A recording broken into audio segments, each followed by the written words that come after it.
In a quiet corner of a sprawling university campus tucked away from the bustling student life stood an unassuming laboratory.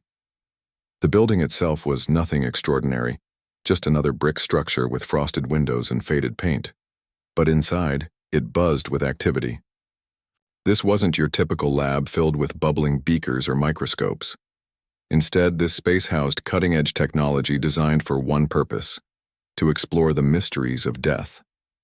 Dr. Evelyn Harper, the lead researcher, was known around the scientific community as someone who dared to ask questions others avoided.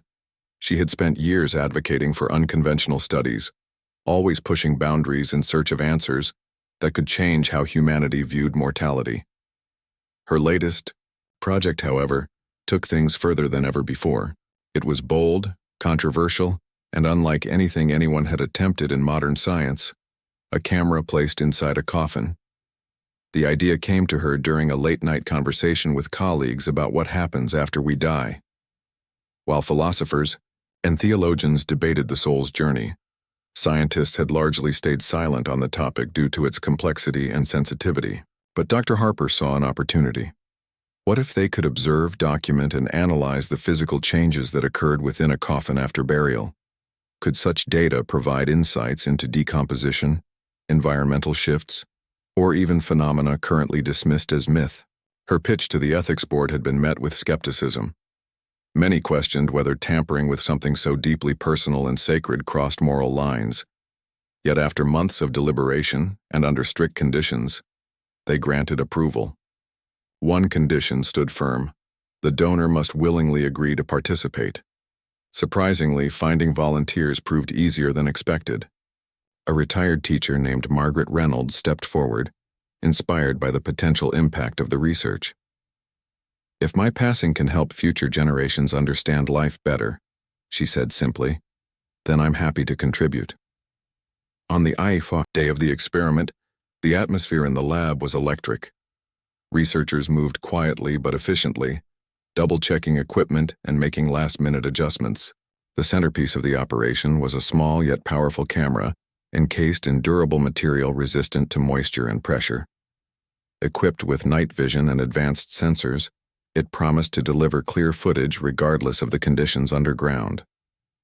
Alongside the camera were devices to measure temperature, humidity, and air composition, all crucial elements in understanding the environment within the coffin. As Margaret's body was carefully placed inside the casket, there was a moment of solemnity among the team. Despite their training and focus, they couldn't ignore the weight of what they were doing. They weren't just conducting an experiment, they were stepping into territory few dared to tread. Each member paused briefly, reflecting on the significance of the task ahead. Once everything was secured, the coffin lid was sealed shut. Outside, workers prepared the gravesite, a designated area approved for the study.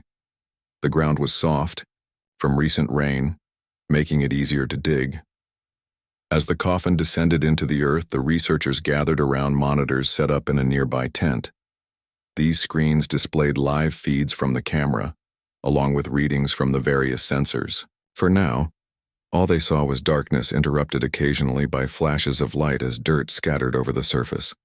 Despite the initial monotony, anticipation crackled in the air.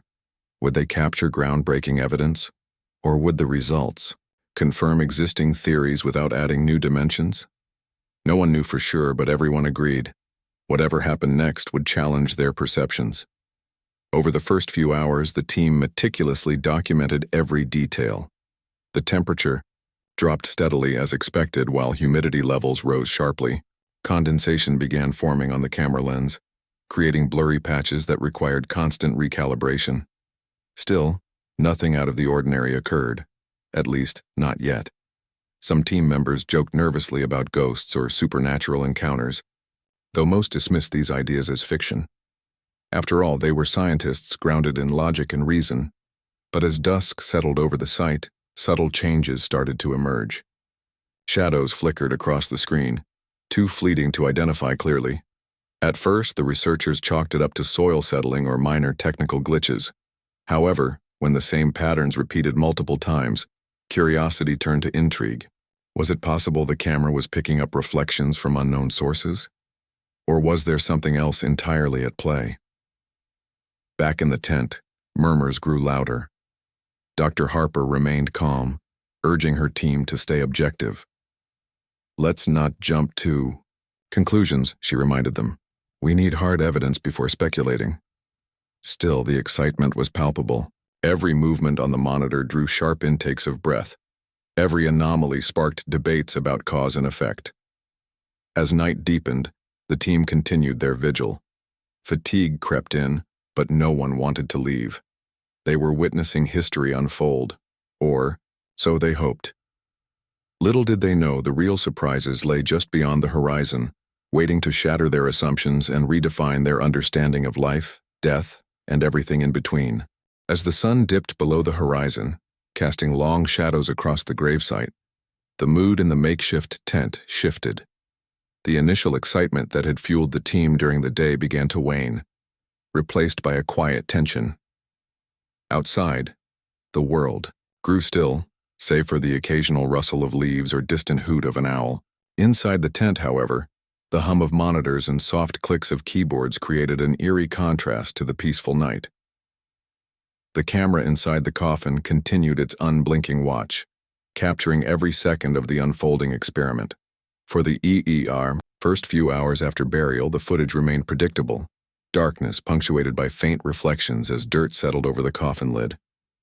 But as the hours ticked by, something strange started happening. The temperature inside the coffin plummeted far more rapidly than anticipated. While cooling was expected due to the absence of sunlight and the insulating effect of the soil, the rate at which the mercury dropped raised eyebrows among the researchers. Dr. Evelyn Harper leaned closer to one of the monitors, her brow furrowed. "This shouldn't be happening," she muttered under her breath. She glanced at the environmental sensors displayed on another screen. Humidity levels were climbing steadily, creating condensation on the camera lens. At first, it seemed like a minor inconvenience, a technical hiccup, but when the condensation began forming peculiar patterns, the atmosphere in the tent changed. "What's that?"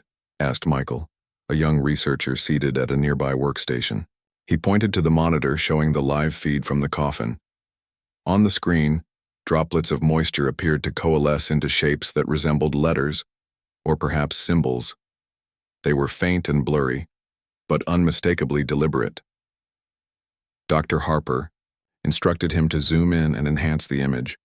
As the software processed the footage, the team watched in silence, their eyes glued to the screen. When the enhanced image finally appeared, it revealed nothing coherent, just smudged lines and curves. Yet the mere possibility that these patterns could mean something sent ripples of unease through the group. Some dismissed it as coincidence, while others whispered about forces beyond their understanding. "It's probably just water reacting to temperature changes," said Sarah, another scientist, though her voice lacked conviction. Despite attempts to rationalize the phenomenon, the anomalies didn't stop there. Later that evening, the camera captured a moment that left everyone speechless. A sudden flicker illuminated the screen, a brief flash of light so quick it almost seemed imagined. But when they rewound the footage and played it back in slow motion, the truth became undeniable. Something had moved inside the coffin. At first glance, it looked like a shadow passing over the lens. Shadows weren't unusual. They could easily result from shifting soil or debris falling onto the coffin. What made this different was the way the shadow behaved. Instead of drifting aimlessly, it darted across the frame with purpose, disappearing just as suddenly as it had appeared. The team exchanged uneasy glances, unsure whether to laugh off the incident or take it seriously. "It's probably interference," suggested Daniel, the team's tech expert. "Maybe a surge in electromagnetic activity caused the camera to glitch." To test his theory, he ran diagnostics on the equipment, checking for any signs of malfunction. Everything came back normal. The camera was functioning perfectly, ruling out technical issues as the source of the anomaly. As the night wore on, similar incidents occurred sporadically. Each time, the team scrambled to analyze the footage, searching for explanations grounded in science. But the harder they looked, the less sense it made. Shadows danced across the screen, sometimes lingering for seconds before vanishing without a trace. Occasionally, they took on forms that vaguely resembled human figures, arms stretched outward, heads tilted slightly. It was impossible to tell if these shapes were real or tricks of perception brought on by exhaustion and dim lighting. By midnight, fatigue began to weigh heavily on the researchers. Their earlier enthusiasm had given way to a mix of fascination and apprehension. Conversations dwindled to murmurs, broken only by the occasional request for clarification or confirmation. Dr. Harper, ever the composed leader, tried to maintain order, encouraging her team to stay focused. "We're here to observe and document," she reminded them. "Let's stick to facts and avoid jumping to conclusions." But even she couldn't deny the growing unease gnawing at the edges of her mind. Every flicker, every shadow felt like a puzzle piece that refused to fit. Was it possible they were witnessing something extraordinary? Or were they simply victims of their own overactive imaginations? Just as doubt threatened to overwhelm them, the camera captured another inexplicable event. This time it wasn't a shadow or a fleeting reflection. It was sound. Faint whispers echoed through the audio feed, barely audible but undeniably present. The team froze, their attention snapping back to full alertness. Someone adjusted the volume, straining to hear the muffled voices. Words drifted in and out, too distorted to understand clearly, yet unmistakably human. "Did you hear that?" Michael asked, his voice trembling. No one answered immediately. They were all too busy, replaying the clip, trying to decipher the garbled noises. Dr. Harper leaned forward, her expression unreadable. "Run a spectral analysis," she instructed calmly, though her hands betrayed her anxiety, gripping the edge of the desk tightly. The results confirmed what they already suspected. The sounds were genuine. There was no equipment failure, no external interference. Whatever they were hearing originated from within the coffin itself. For a moment, no one spoke. The weight of the discovery hung heavy in the air, pressing down on each member of the team. Finally, Sarah broke the silence. "What does this mean?" Her question lingered unanswered, echoing the uncertainty that gripped them all. Were they dealing with some unknown biological process? Or had they stumbled upon evidence of something far more profound, something that defied conventional understanding? As dawn approached, the team remained huddled in the tent, unwilling to leave until they had answers. The camera continued its silent vigil, recording every second of the unfolding mystery. Outside, the first rays of sunlight crept over the horizon, painting the sky in hues of orange and pink. Yet inside the tent, darkness loomed, not just from the absence of light, but from the unanswered questions swirling in their minds. Whatever lay ahead, one thing was certain: the journey into the unknown had only just begun. And with each passing hour, the line between science and speculation blurred a little more, leaving the researchers teetering on the edge of discovery and dread. By the third day of the experiment, the team was no longer just curious, they were deeply unsettled. The initial excitement had faded, replaced by a gnawing sense of unease that clung to every corner of the tent. What had started as a scientific endeavor now felt like stepping into uncharted territory, where logic and reason seemed to falter at every turn. Each new discovery only deepened the mystery, leaving more questions than answers. The whispers captured on the audio feed haunted them. They replayed the clips endlessly, trying to make sense of the distorted voices. Some researchers suggested it might be vibrations from the soil settling or distant sounds filtering through the earth. But spectral analysis ruled out external sources.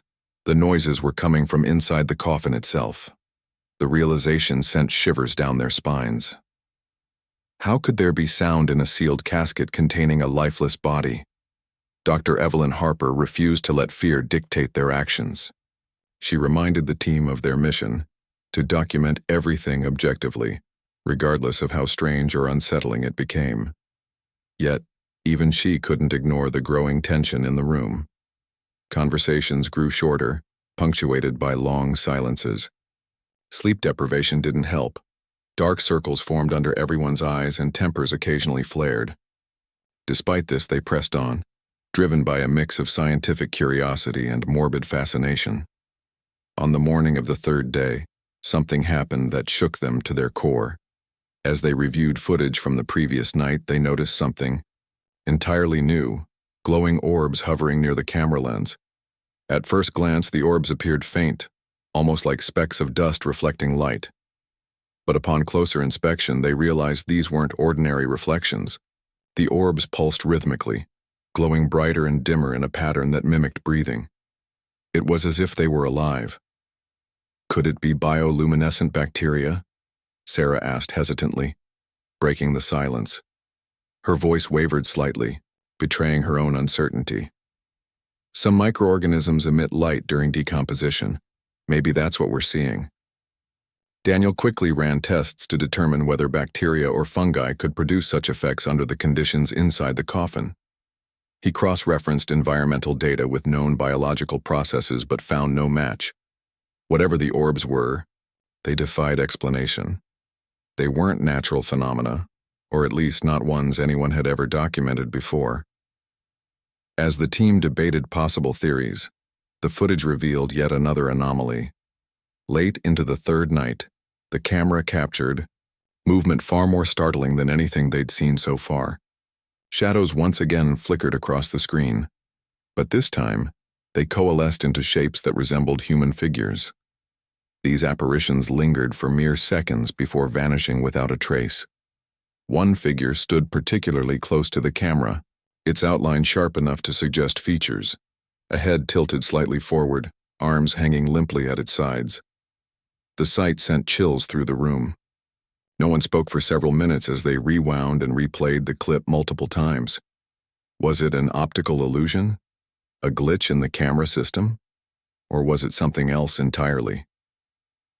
Dr. Harper instructed Michael to enhance the image further, hoping to clarify the details. The resulting picture confirmed their worst fears. The figure bore a striking resemblance to Margaret Reynolds, the woman whose body lay inside the coffin. Panic rippled through the group. Some researchers began questioning whether continuing the experiment was ethical or even safe. "We need to stop," Sarah said firmly, her hands trembling as she gestured toward the monitor. "This isn't science anymore. We're dealing with... I don't know what we're dealing with." Others argued against halting the study. "If we quit now, we'll never understand what's happening," Daniel countered. "Isn't that why we started this project? To push boundaries and uncover truths?" Dr. Harper listened quietly, weighing both sides of the argument. She knew the risks involved, not just professionally, but personally. If word got out about the anomalies they were witnessing, public backlash could destroy their careers. Skeptics would accuse them of fabricating evidence, while believers might label them as meddling with forces best left alone. Yet abandoning the project felt equally wrong. They had embarked on this journey seeking knowledge, and turning back now would mean surrendering to fear.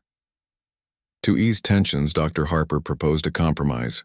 They would continue monitoring the coffin for 24 more hours, documenting everything meticulously. If no conclusive evidence emerged, or if things escalated beyond their control, they would terminate the experiment immediately.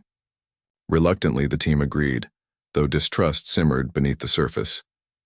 That evening, as the sun dipped below the horizon, the atmosphere in the tent grew heavier. The researchers took turns keeping watch, their eyes glued to the monitors. Every flicker of movement, every whisper, sent jolts of adrenaline coursing through their veins. Fatigue blurred their vision, making it harder to distinguish reality from imagination. Were they truly observing unexplainable phenomena, or was exhaustion playing tricks on their minds? Around midnight, the camera delivered its most chilling revelation yet.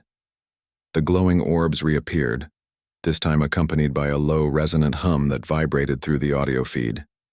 The sound wasn't random. It followed a distinct pattern, rising and falling in pitch like a mournful melody. It was beautiful and haunting all at once, evoking emotions the researchers couldn't quite name. Then, as suddenly as it began, The humming stopped. Silence enveloped the tent, broken only by the sound of lab equipment whirring softly in the background. On the monitor, the orb slowly dissipated, leaving behind only darkness. For a moment, it seemed as though whatever presence had been watching them had retreated. But the respite was short-lived. Minutes later, the camera captured something that made time seem to stand still. In the upper right-hand corner of the frame, a shadowy figure materialized. Unlike the earlier apparitions, this one remained stationary, staring directly into the lens. Its form was indistinct, yet unmistakably humanoid. And then, just as the team leaned forward to examine it more closely, the figure raised a hand and waved. Gasps erupted in the tent. Several researchers jumped to their feet, knocking over chairs in their haste to retreat. Dr. Harper stood frozen, her heart pounding in her chest. She forced herself to remain calm, reminding herself that panic would solve nothing. "Rewind it," she said hoarsely, her voice barely above a whisper. "Let's see it again." They did, over and over, until the motion was burned into their memories. The gesture was deliberate, almost friendly. But the implications terrified them. If the figure was indeed Margaret, or some manifestation of her, it raised questions they weren't prepared to answer. Could consciousness persist after death? Did the soul linger, trapped between worlds? Or had they inadvertently opened a doorway to something far older and darker than humanity? As dawn approached, the team sat in stunned silence. Exhaustion weighed heavily on them, but sleep was impossible. Their thoughts raced with possibilities, each more unsettling than the last. They had ventured into the unknown seeking answers. But what they found challenged everything they thought they knew about life, death, and existence itself, and the experiment was far from over. By the fourth day of the experiment, the line between science and speculation had all but vanished. The team was no longer just documenting data. They were grappling with something that defied explanation. Every new discovery brought a fresh wave of unease, and the psychological toll was becoming impossible to ignore. The tent, once a hub of quiet determination, now felt like a pressure cooker on the verge of exploding. Dr. Evelyn Harper tried her best to maintain order, but even she was struggling to keep her composure. Her hands trembled as she reviewed the latest footage, and her voice carried an edge of exhaustion when addressing the team. "We need to focus," she said firmly, though it sounded more like she was convincing herself than anyone else. "Whatever we're seeing, it's our responsibility to document it accurately." Yet accuracy felt like an increasingly distant goal. The events unfolding inside the coffin were unlike anything they had anticipated. The glowing orbs, the shadowy figures, the eerie whispers. All of it seemed to mock their attempts at rationalization. Each anomaly chipped away at their confidence, leaving them questioning not only the experiment, but also their own sanity. That morning, as sunlight filtered weakly through the tent's canvas walls, the team gathered around the monitors for another round of analysis. The previous night's footage had revealed yet another unsettling development. The camera captured faint vibrations emanating from the coffin itself. At first, they thought it might be caused by shifting soil or external disturbances. But closer inspection ruled out those possibilities. The movements originated from within. "It's almost like tapping," Michael suggested hesitantly, his eyes glued to the screen.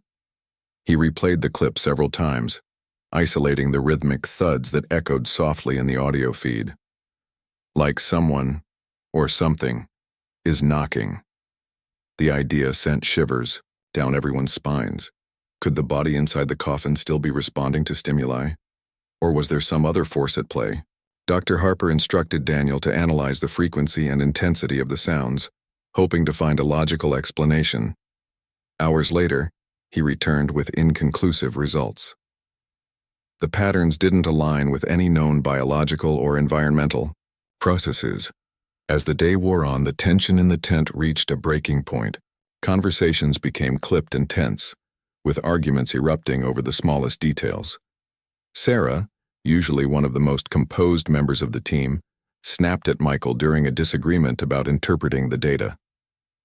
"You're jumping to conclusions," she shouted, throwing her notebook onto the table. We don't know what this is, so stop pretending you do.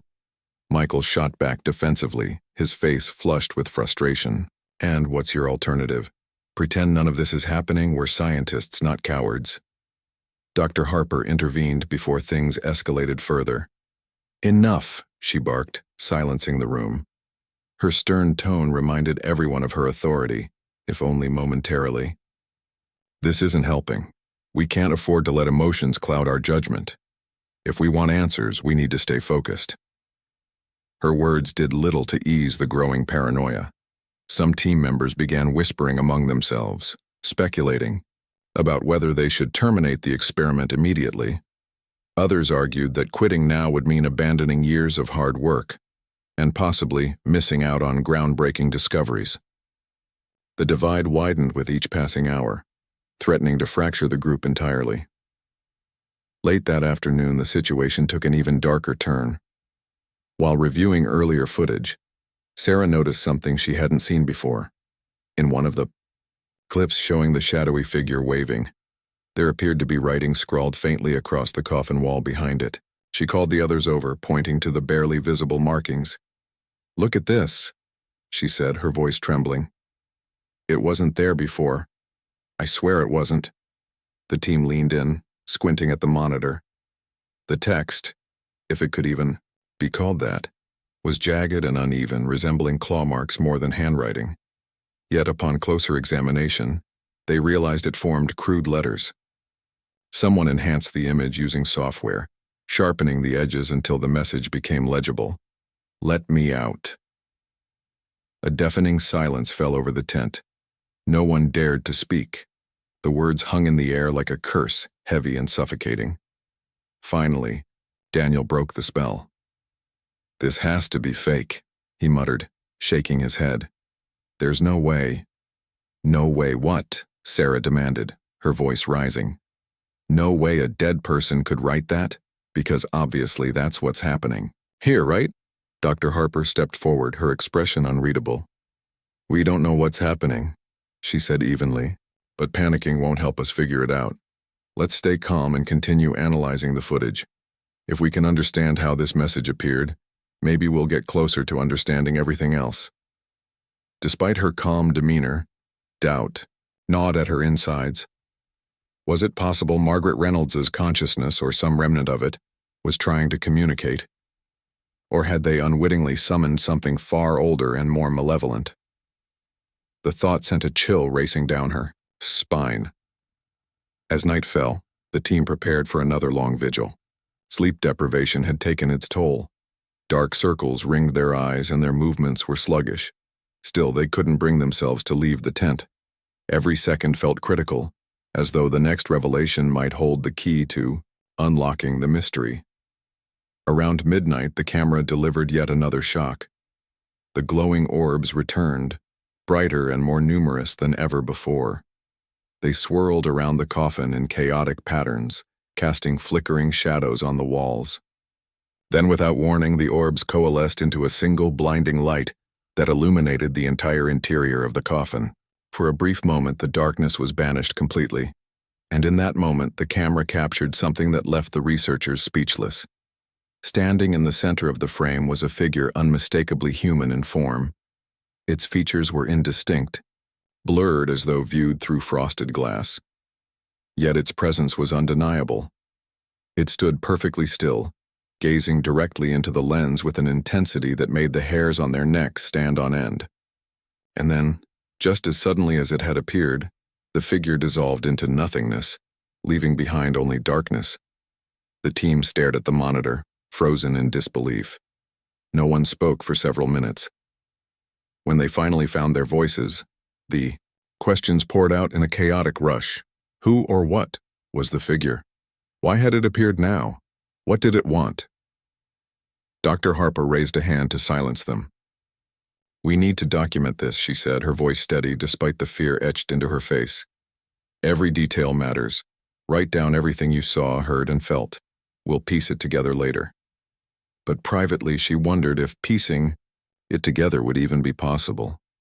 The deeper they delved into the mystery, the less sense it made. They were dealing with phenomena that transcended conventional understanding. challenging the very boundaries of life and death. And as much as they wanted answers, part of her feared what those answers might reveal. The night dragged on, each hour heavier than the last. The researchers took turns monitoring the footage, their eyes bloodshot and weary. Outside, the wind picked up, rustling the trees and sending cold drafts through the tent. Inside, the oppressive weight of unanswered questions pressed down on them, making it hard to breathe. As dawn approached, exhaustion gave way to dread. They had entered this project seeking knowledge, but now they weren't sure they wanted to know the truth. Whatever lay beyond the veil of death, it was watching them, and it wasn't done yet. By the 5th day of the experiment, the team was teetering on the edge of collapse, physically, mentally, and emotionally. The combination of sleepless nights, mounting fear, and the relentless stream of inexplicable phenomena had worn them down to their core. What had started as a groundbreaking scientific endeavor now felt like a descent into madness. Each new discovery brought not clarity, but confusion, leaving them questioning everything they thought they knew about life, death, and the boundaries of human understanding. Dr. Evelyn Harper tried valiantly to maintain control, but even her resolve was beginning to falter. Her hands trembled as she reviewed the latest footage, and her usually sharp mind struggled to process the chaos unfolding before her. She reminded herself repeatedly that they were scientists, not explorers of the supernatural, and urged the team to focus on facts rather than speculation. Yet it was becoming increasingly difficult to separate the two. The line between science and superstition had blurred beyond recognition. That morning, tensions reached a boiling point when Sarah confronted Dr. Harper directly. "This isn't just strange anymore," she said, her voice trembling with frustration and fear. "It's dangerous. We're playing with forces we don't understand, and I don't think any discovery is worth this risk." Dr. Harper sighed deeply, rubbing her temples. "I know how you feel," she admitted quietly.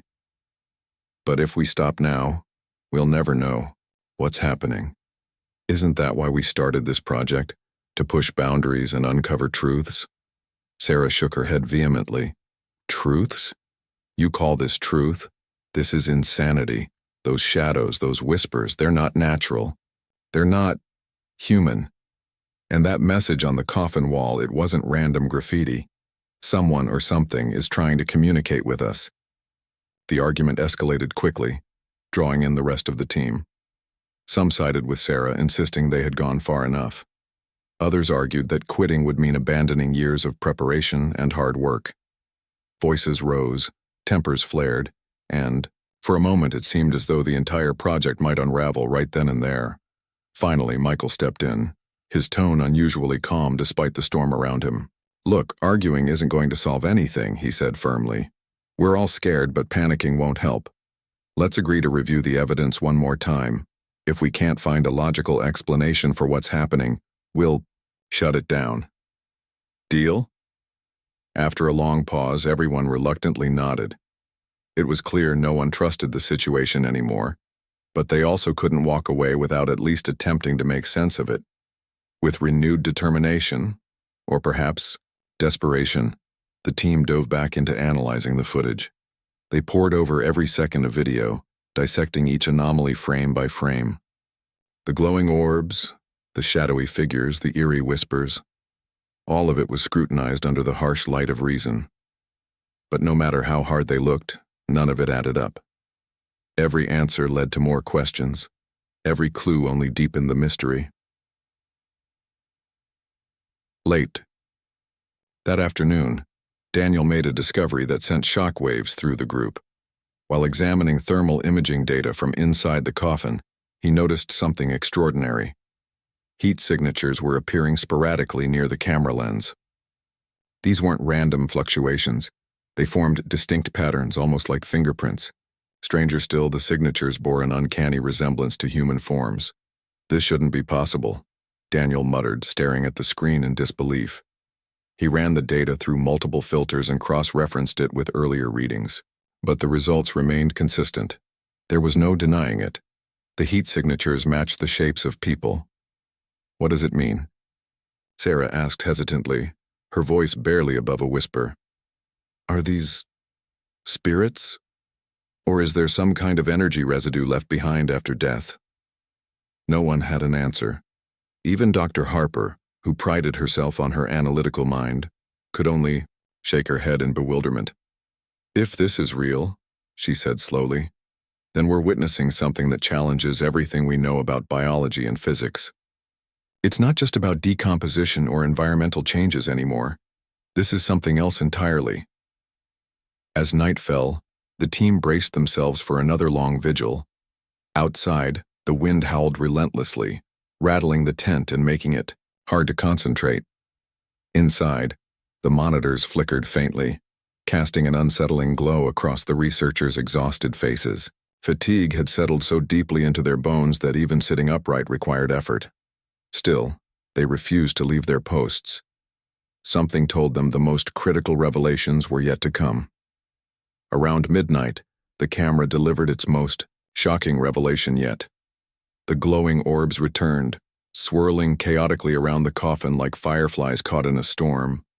Then, without warning, they converged into a single, blinding beacon of light that illuminated the entire interior of the casket. In that moment of brilliance, the camera captured a scene that left the team utterly speechless. Standing upright in the coffin, impossibly upright, was Margaret Reynolds's body. Her eyes were wide open, staring directly into the lens with an expression that was neither hostile nor friendly, but profoundly enigmatic. Her lips moved slightly as though forming words, though no sound accompanied the motion. For several heart-stopping seconds she remained perfectly still, her presence commanding both awe and terror.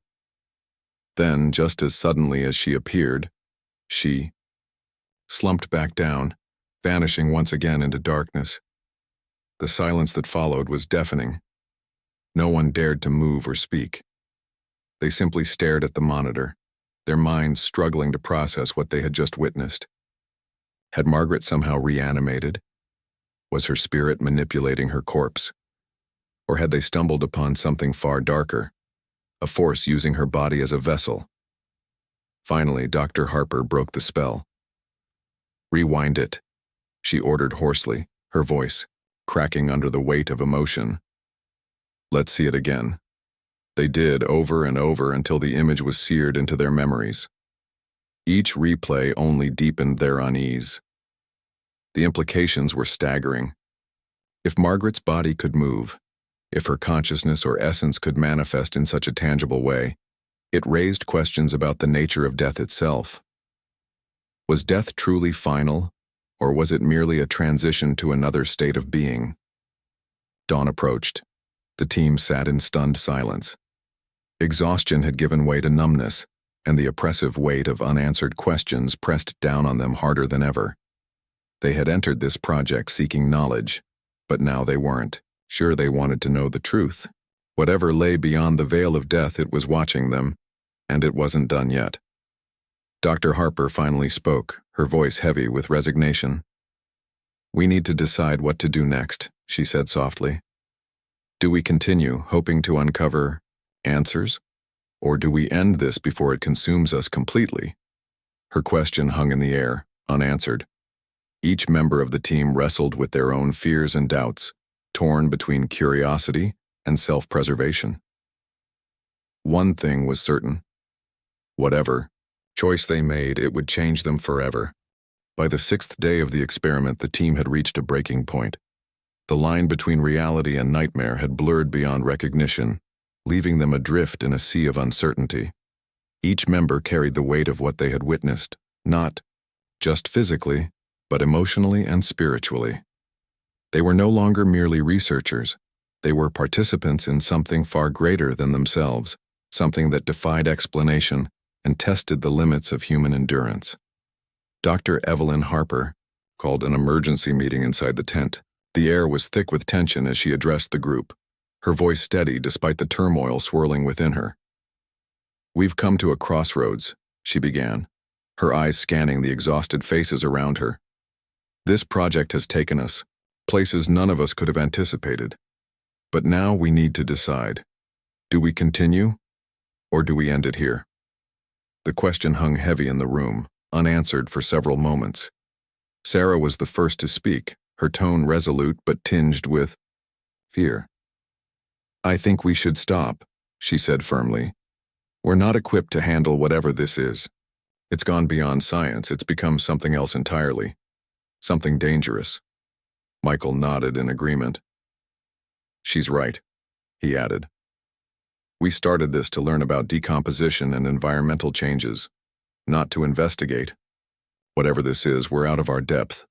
But Daniel hesitated, his brow furrowed as he wrestled with conflicting emotions. "I understand your concerns," he said slowly, choosing his words carefully.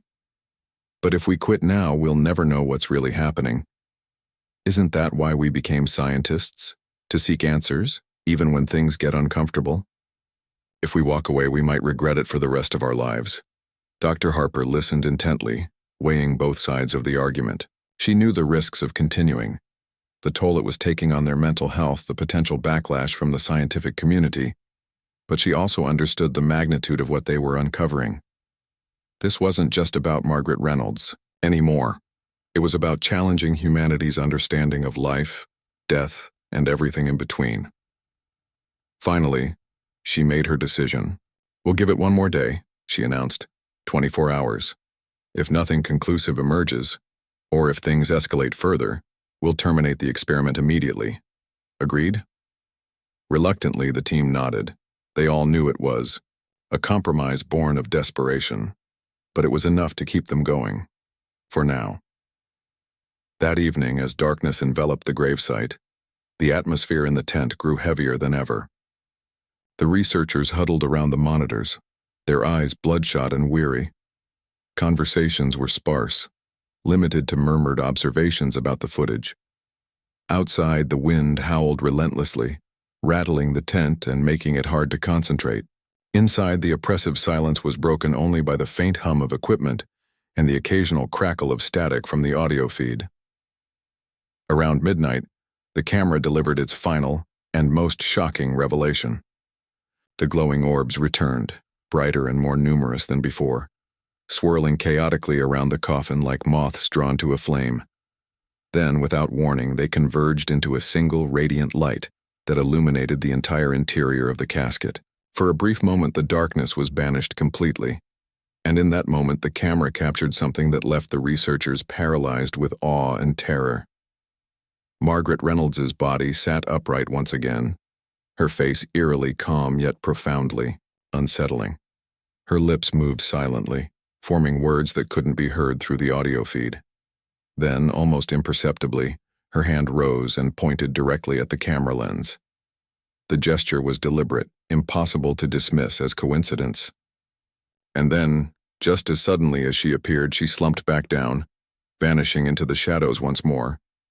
The team stared at the monitor in stunned silence, their minds struggling to process what they had just seen. No one dared to speak. Finally, Dr. Harper broke the spell. "Did anyone catch what she said?"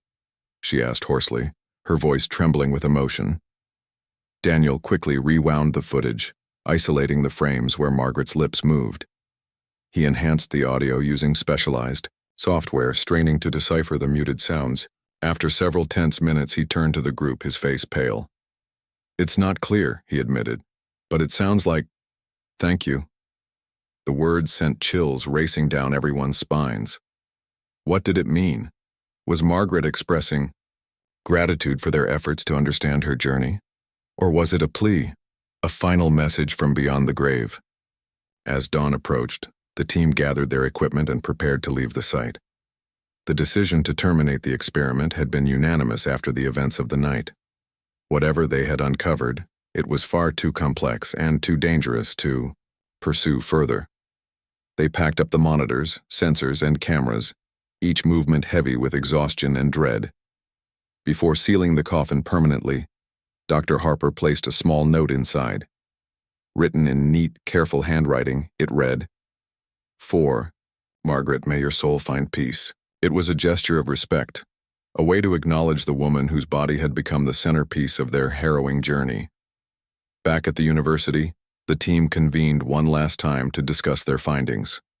The footage and data were meticulously catalogued, though they debated whether to publish any of it.